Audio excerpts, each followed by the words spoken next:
Now we got to talk about the Florida indictment. So if you're a rich person, not only do you get the grand jury indictment, but you can also pay for the lawyers so you get a fair shake too. So you have the Georgia indictment, you got the New York indictment, you got the Florida indictment, and you got the DC indictment. I'm going to talk about the Florida indictment right now, but the Georgia indictment is the steal of the 2020 election. Donald tried to steal the 2020 election in Georgia and New York. That's the Stormy Daniels thing. And then you got the DC case, which is also more election interference. That's about January 6th. So you got one issue about the January 6th. You got Stormy Daniels. You got steal the 2020 election. And the Florida indictment, well, that's about classified documents. I'm talking about the most boring goddamn charge in the world. He stole classified documents. That's a piece of paper he wasn't supposed to have. This motherfucker, you know, the Jean Carroll thing. $80 million for raping Jean Carroll? $80 million. 34 counts of 34 felonies. So he's a 34, felon times. He's a felon 34 times over. Jean Carroll, rapist. So he murdered that guy in Iran. And then there's the damn child molesting with Epstein. At the very least, he knew about Epstein molesting those kids. He was pulling for Epstein, and he said that Epstein likes him young. And then after that, there was also, he said that on video.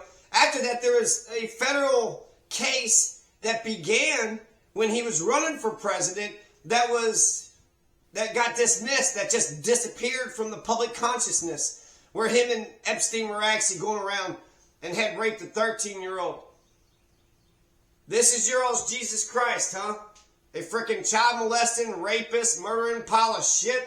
That almost sounds like the worst fucking things you can do to fucking people. Are there anything worse? I guess, rob, torture, maim? You can kick them in the... Trump is accused of keeping classified documents after leaving the White House. So, what happened with Al Capone? Al Capone was running rackets. Al Capone probably had people knocked off and shit too. And they got him for tax evasion. So really, a guilty verdict is a guilty verdict. I suppose he could find asylum in Utah. Maybe Donald will just, spend the rest of his days in Utah somewhere. Because, extradition, he'll have an extradition hearing if he's in Utah. But if he's in Georgia or New York, Florida, or DC, it looks like, how's he going to be the president if he's not in DC? Guess you have to move the capital to Nevada.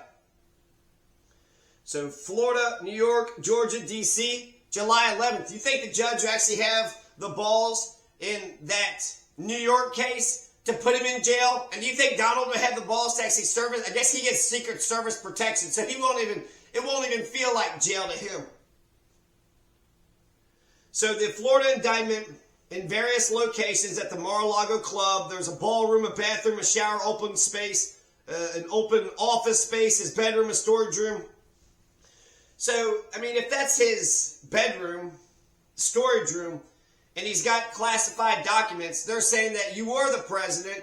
Don't the CIA still get CIA briefings and shit? He's also accused of a scheme to conceal that he had kept those documents. He denies any wrongdoing. You're the president, and you had documents, and then you took those documents home when you weren't the president. I don't know. This just doesn't seem like it doesn't feel like that big a deal to me. But a lie is a lie, right? You could throw somebody in jail for perjury, right? You could throw somebody in jail for contempt of court. Hey, I don't like that face you made. That's contempt. That's contempt of court. I don't like that face you made. That person will go to jail for that. So he's accused of a scheme to seize. So this is U.S. District Court, Fort Pierce, Florida. The district judge is Eileen Cannon. He was indicted June 8th, 2023. Then there's a superseding indictment returned July 27th, 2023. So they had to write the indictment, and then they had to correct the indictment, and then submit it again. And so you have the Florida case. Where is this? You have Georgia, Florida, New York. It's easy to get all these felony charges confused. The election interference case in D.C. and Florida. So the Florida indictment is 60 pages long.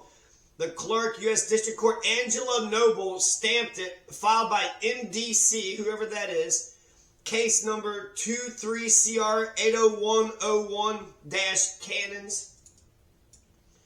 And you have the United States of America versus Donald Trump, Carlos de Oliveira, and Waltine Nada.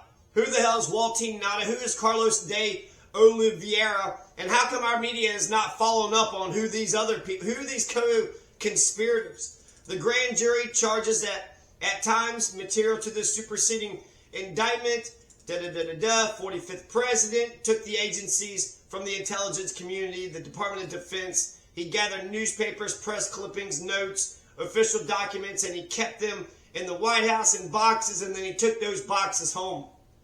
I don't know what is he trying to sell it? Are you trying to say he's trying to take it and sell it? He's trying to use old information? I don't know what the big deal is. Now, they're trying to say, well, it's real important about classified documents. That's just real important. Since we're a free country and we're a free society, and it comes to, freedom of the press and freedom of the right to petition and the right to peacefully assemble.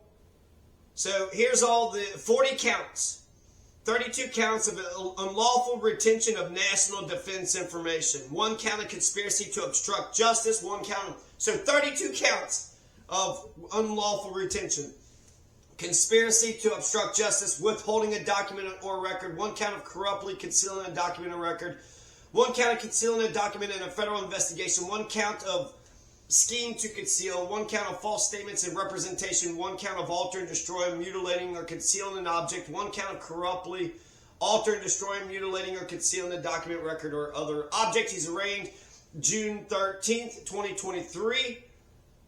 The plea is not guilty. He was arraigned again August 10th, 2023. The original trial was scheduled for May 20th. It's faced delay. In early May, Judge Eileen Cannon indefinitely postponed setting a date. Indefinitely postponed setting a date. That doesn't sound like she's cheating at all. So, this Eileen, they're definitely doing something with the Florida case and then the Georgia indictment case. So it looks like the only other case is the D.C. case. And that's about overthrowing the fucking election. We need to hurry up and actually get that case on the docket, get the jurors picked, and have this thing before November. He overthrew the fucking government. We're going to let him run again and take the government and take the power so he could steal the fucking government again? If that election was close and he stayed in the fucking thing, you wouldn't know who won or lost. So it's a good thing that Joe Biden beat the living pants, beat the crap out of him, because if he didn't, then we wouldn't have known. If it was a close race, then people might still be up in arms about the damn thing. So if it was a close race and Donald stayed inside the White House, how's that not a civil war? How's that not a civil... Talk about stop the steal. He's the one stealing the fucking election. These hypocrites, I swear to God, these hypocrites are too fucking much.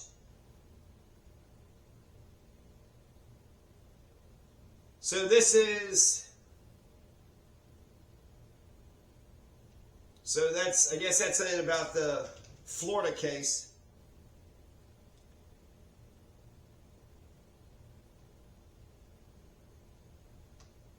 So, yeah. What's up with that, huh?